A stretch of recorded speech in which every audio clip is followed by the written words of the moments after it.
Francisco from his job at a greeting card company, dropped acid and produced Zap Comics #1 all by himself and sold it from a baby pram up and down Haight Ashbury. And then by the second issue he'd got all these. So, Mr. Moore. Just call me Alan. So, Alan. I actually thinking about it, could you call me Mr. Moore? I just think I'd feel a bit more comfortable with that. Mr. Moore, how are you feeling having just created the second issue of Dodgem Logic? Well, I'm feeling proud. I'm feeling a bit emotional. And I think I'm probably feeling a bit leathery. I mean, see what you think. I mean, just touch that. Does that feel leathery? Just touch it. I'd rather not. Well, no. I mean, there's nothing wrong with it. I've not got anything contagious. Just touch the hand. Just tell me if it feels leathery to you or not. Can I just pop these on for a second? Yeah. Well, if you insist. Yeah. Yeah. Does that feel? How does that feel? A little bit leathery. A bit leathery. Yeah. Yeah. That's what I thought. Yeah. Can you tell me a little bit more about the second issue of Dodgem Logic, the burlesque dancers? Oh, well, that was a marvellous afternoon. We went down to the St James Working Men's Club in Northampton to get a proper, authentically seamy backdrop. We had the marvellous Mitch Jenkins arranging a nightmare Twilight world, just from the simplest of elements. He'd got a marvellous clown that was augmenting the imagery. He'd got the wonderful Pat Fish, the jazz butcher, who was playing a kind of haunted looking seedy roue. Now, I mean, that is not what Pat is naturally like, so he had to spend like hours in makeup to achieve that effect. And then we had these wonderful ladies of burlesque. We had Miss Lily Blue, Miss Candy Kisses, Dark Teaser, Melinda Gebby, my lady wife, whose idea the burlesque article was. She was along playing a kind of sinister drag king madam.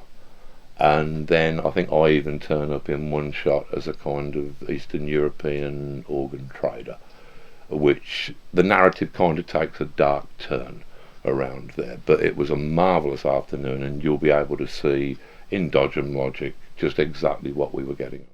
So what else is in the second issue of Dodgem Logic? Well, we've got a treasure trove of treats for our loyal readers.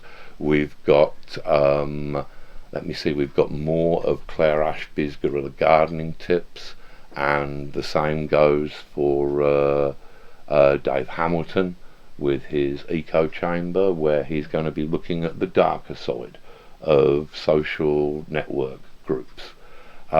We've got Tamsin Payne, who's contributing a lovely Fiji mermaid, a kind of freakish sock puppet that you can really disturb your children with. So that will be in there. We've got Steve Aylett contributing 2.5 frankly mystifying pages under the title of Johnny Viable.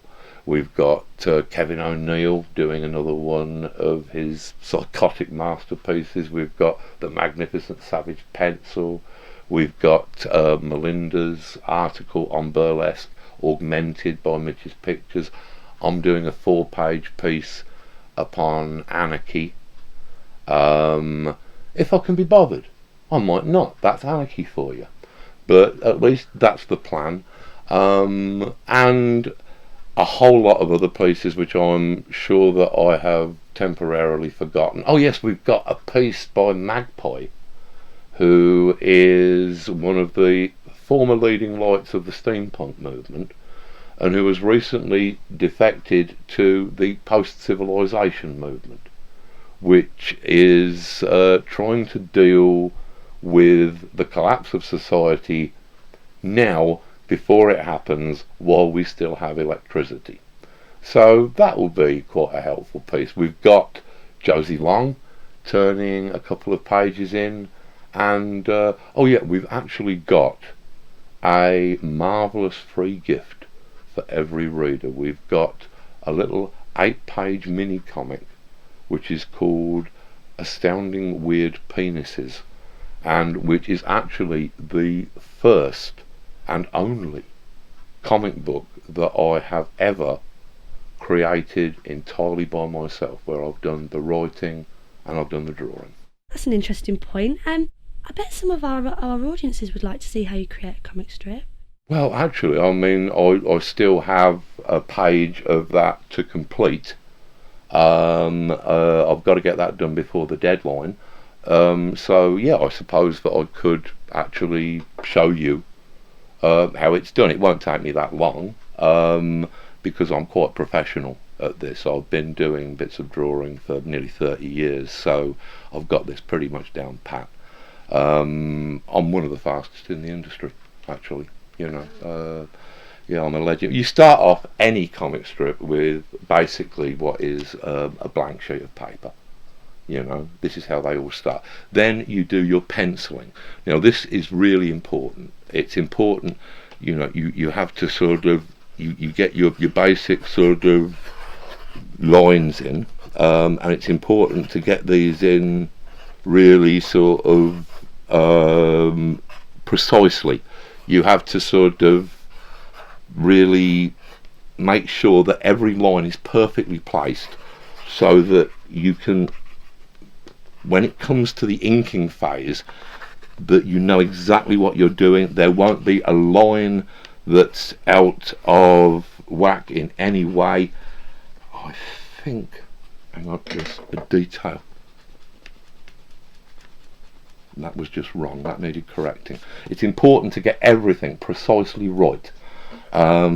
So yeah, I think this is the pencils that I will now go on to ink. Inking is in many ways more important than the pencil job. I'm taking what is a simple black repeatograph pen here, and I'm starting to do your main lines first, just so that they've got that elegant sweeping continuity of line, and you make sure that you get your heavy black areas in like that. And then what I am perhaps mostly known for is the subtle, delicate tonal values that I can achieve through the pointillistic technique of stippling.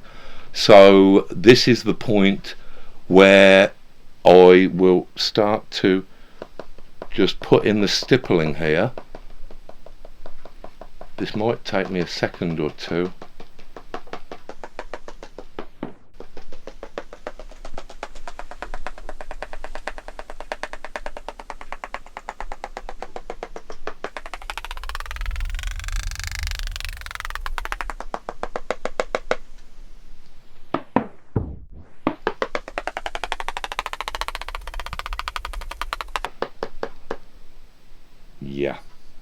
Yeah, I think that is about it for the stippling. Now the final stage is of course the licking. This is where you can blend the different tonal values that you have on the page, and it's not a widely known about technique, but ask any famous artist and they'd tell you that licking is possibly the most important part of any illustration. So what I'm going to be doing here is to just be giving the page a final lick, so that those tonal values will be blended properly.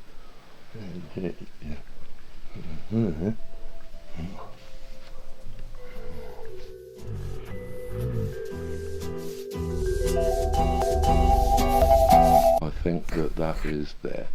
So anyway, that is the finished page, and that is how you make a comic book. Thank you very much for the interview.